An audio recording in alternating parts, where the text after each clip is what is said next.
Stiamo su questi due elementi, cioè lei ritiene giustamente che da una parte c'è stata la grande forza, il maggior adattamento diciamo all'Occidente alla tecnica rispetto all'Unione Sovietica, quindi a una supremazia tecnologica di potenza militare e economica, dall'altra l'edonismo occidentale che ha affascinato i paesi dell'est. Però la storia gioca un po' con le date, no? Il muro di Berlino è caduto il 9 novembre, il 9 dell'11, l'11 settembre e l'11 del 9 sono cadute le due torri e il conflitto della competizione tra est e ovest è spostato tra nord e sud.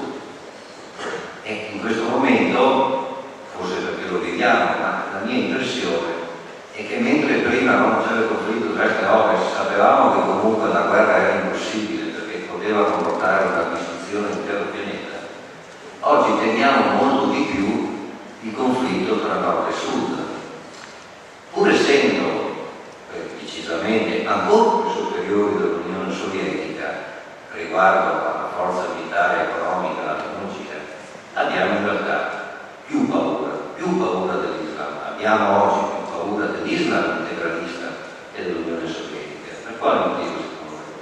Come si spiega questo? Ma bisogna innanzitutto notare un paradosso, che quando il comunismo è cresciuto e si è ramificato nell'est, si disse che il comunismo sarebbe stato l'Islam del secolo XX. Oggi si dice esattamente il contrario, cioè che l'Islam sarà il comunismo del secolo XXI. È una preoccupazione che soprattutto le società benestanti, la nostra, è intimamente aperto, ma è un pericolo, come dire, indecifrato nella sua reale dimensione, perché se l'est sovietico aveva una precisa collocazione geografica, faceva capo a degli stati, aveva degli apparati, aveva delle forze militari ben presenti, il pericolo islamico è un pericolo assolutamente indeterminato e per questo forse suscita un maggiore tasso di paura, perché non è legato formalmente a degli stati. Sì, si parla dell'Iran, ma è l'unica realtà di cui si parla con qualche, preoccupazione.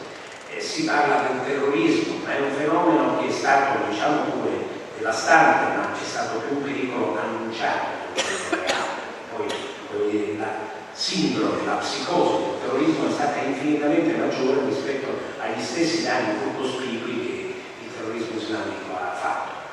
Di conseguenza noi abbiamo una paura indeterminata del pericolo islamico che si manifesta ora attraverso la forza pervasiva della immigrazione incontrollata, ora attraverso le minacce di qualche gruppo di Al-Qaeda o di altre reti terroristiche, ora attraverso la presenza di paesi come l'Iran che decidono di armarsi e minacciano Israele, minacciano altri paesi, ma sostanzialmente la preoccupazione che noi avvertiamo è la preoccupazione verso tutto ciò che è fuori dal cono di luce dell'oceano, cioè tutto ciò che entra in quell'onda infinita del sud del pianeta desta preoccupazione a livello economico e tecnologico la Cina, desta per certi versi preoccupazione anche l'India, destano preoccupazione alcuni paesi dell'estremo est, ma sicuramente l'Islam, in quanto più agguerrito, in quanto più determinato e avendo già compiuto atti che sono più preoccupanti,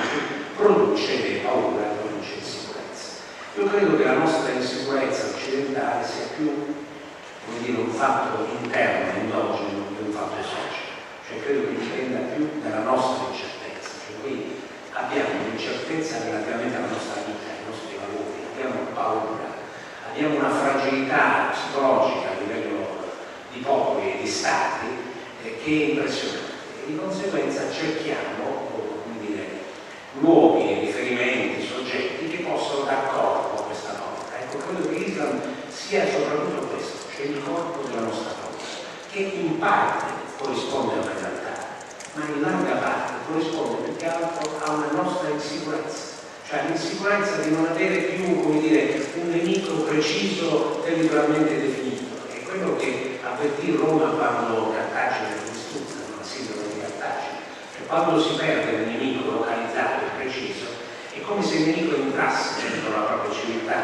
E allora i barbari, la preoccupazione dei barbari è legata sia ai barbari esterni che vengono da lontano, ma i barbari restano più in mezzo a noi. Allora il pericolo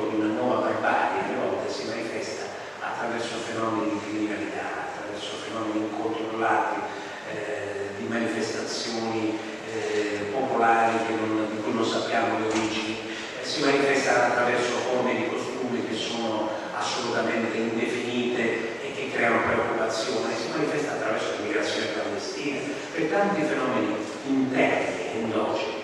Per questo io credo che questa paura, per tornare alla domanda, sia una paura alimentata più